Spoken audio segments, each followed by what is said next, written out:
Panig po naman ng Philippine Chamber of Commerce and Industry, ang chairman po nito na si Ginoong George Barcelon. Magandang umaga po, Sir George. Ted, magandang umaga. Opo, good morning and thank you for your time, sir.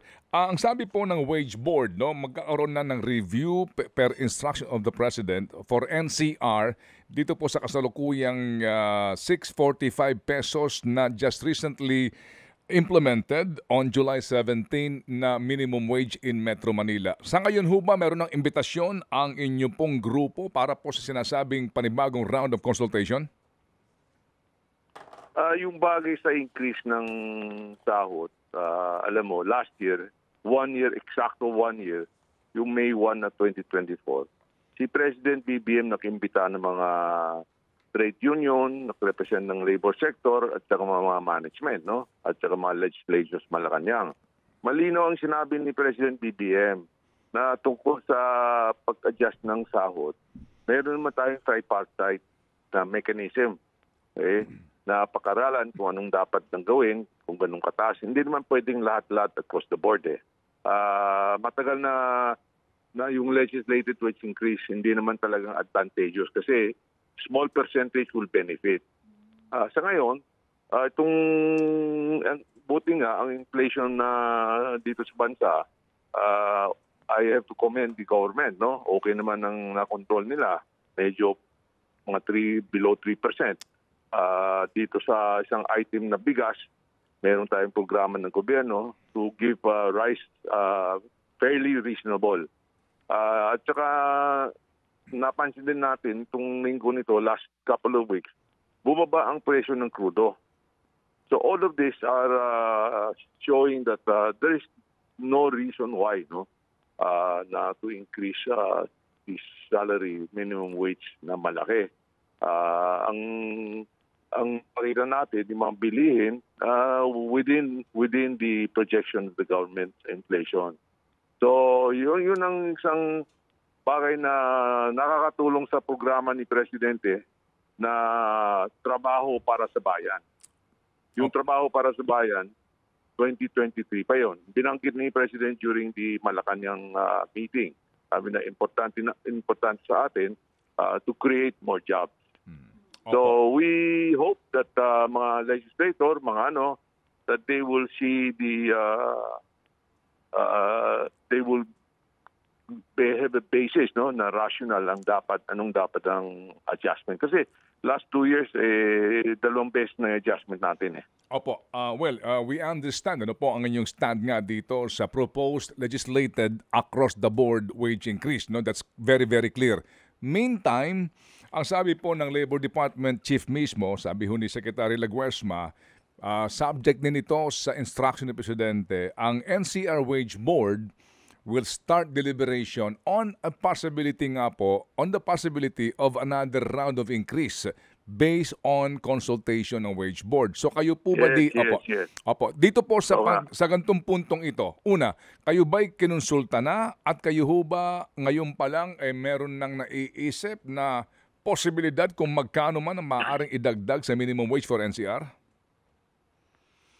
Maaari kasi consultation ng dapat naman at saka ang isang issue na nasa isip ang puso ni Presidente na kailan mas marami mga kabataan natin may trabaho.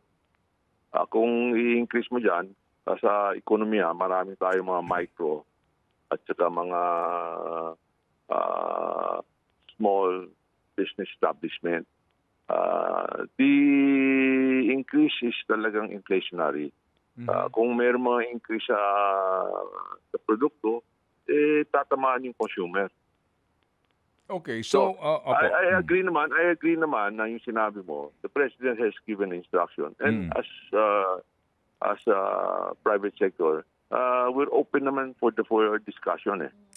Okay, opo. Pero, open for discussion.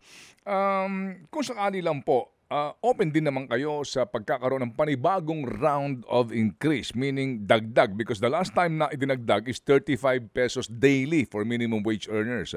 You think pwede pa itong dagdagan? I have to rely, as I said, no, yung okay. tripartite. Meron silang mga data. Okay. Okay? Ang isang concern natin, yung global economy, hindi naman malusog, no? If you notice all the unemployment that's happening in Malaysia, in Indonesia, in Thailand, it calls for concern. Kaya yan lang nasa isip ni Presidente na ang importante you create more jobs. And when you increase it that much, yung competitiveness natin naepektado. Opo, sige. So, we will leave it at that muna, Sir George, Yes, no? yes. Opo, okay, sige. Sige, pero Okay, Sir, sige. opo, Sir George, ito lang po. Kayo po sa inyo pong, sa Chinese community, ito hong inyong hanay ng mga negosyante, anong inyong damdamin ngayon dito sa... I represent Philippine Chamber of Commerce and Opo, Industry. yes, sir, opo. Dito po sa... Lahat naman ng sektor under the Philippine PCCI, no? Opo. And we are closely working with ECOP, Employers Confederation of the Philippines. Opo, opo. Kaya itong mga issue nito, gusto natin napaliwanag na wag naman masyadong mataas that it can kick up the inflation. Opo, opo. Yes, sir, we So understand. that's a concern. Opo. Pero ito Okay. po, maiba lang ako. Last na lang po ito, Sir George. Sir George, itong issues ng kidnapping ngayon, opo, kayo po, anong inyong napag-uusapan sa inyo pong hanay concerning this issue? Sa issue nito, itong last 2 weeks, no, yung lumabas sa Department of Justice na nahuli nila yung mga tao, no. Hindi ko lang alam kung yung talagang kung sino nasa likod ng kidnapping. Pero buti nga, I hope that they will justice will be able to apprehend and to strike fear on potential kidnappers, diba? Yung nangyari, one of the more extreme case na pinatay yung hostage. So that is something of concern. At saka alam mo itong mga news nito, ang concern natin sa business establishment. Madalas itong mga news na pick up ng mga foreign news eh. At saka iba ang di ba? Ang tingin mga ibang bansa natatakot na katulad ng Robas na meron daw Koreano na hold up, meron pa isang Koreano na binaril. So all of this we are very concerned na talagang the government must act quickly. To give the assurance na unang-una yung tourism natin, importante sa negosyo natin sa ekonomiya. Opo. So these are all arguments, but we don't want to overblow it naman.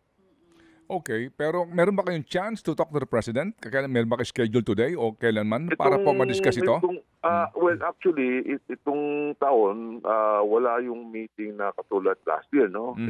Exactly 1 year, May 1, 2024. Kaya I think even after the meeting with President last year, ang consensus na, parehong consensus na management at the table, tama naman si President, create more jobs. At the same time, let's open for discussion kung may kailangan na mag-adjust ng sahod.